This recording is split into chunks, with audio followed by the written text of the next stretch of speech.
With that example in the back of our minds, now I want to think about different types of missing data. So missing data occurs when we have a data set that does not include all the values that we wish we had. In some ways, all of statistics is a missing data problem, because if you have a sample from a target population, what you're missing is the data for all the people who aren't in your sample, or all the units in the target population that are not in your sample.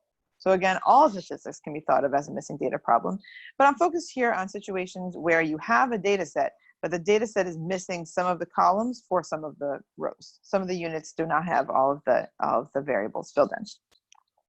So we're going to classify different types of missing data. Missing data types. Now, these types have names. I have heard the person who invented these names say that he regrets the names. They're not maybe ideal, but it is important to know them because these are commonly used. The first type of missing data is called missing completely at random. Missing completely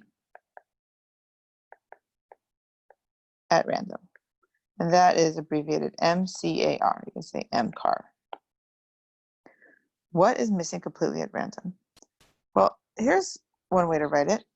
When you have data that's missing completely at random, then whether a value is missing is independent of what the value would have been.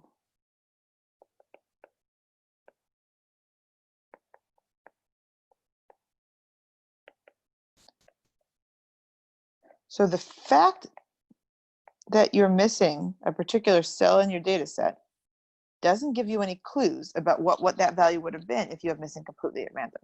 So note that we would not have this in our Chinese high school student problem, because in this case, there's a correlation between whether you filled in the data set, filled in the survey on the first day, and whether you were from China.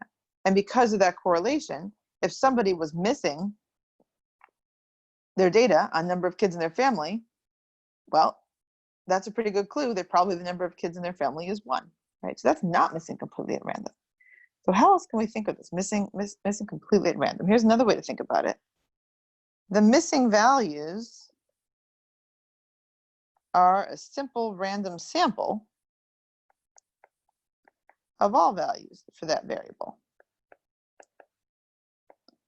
So if we have data that's missing completely at random, the idea is that you may as well have taken all the units in the data set, put them in a bucket, randomly drawn a few, and erased the values of a certain variable for those few people. If that's the case, if you drew a simple random sample of the rows in order to figure out which values would be missing, then the first bullet point here would be true, because the fact that it's missing wouldn't give you any information about what that variable actually is. So here's an example, right? When would this actually happen? Well, suppose the researcher had a pile of paper surveys and dropped some in a puddle. Okay, the researcher dropped some surveys in a puddle. Or maybe the researcher spilled coffee and messed up the visibility of the answers for some of the surveys.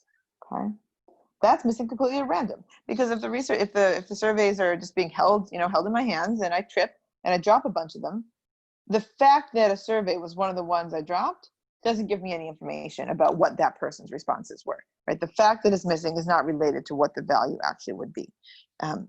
So that is missing at random. My question for you here is this a good thing? I haven't told you what the names of the other types of missing at random, missing data types are yet. But what do you think? If we do have missing data, do we hope it's missing completely at random, or are we hoping for something else?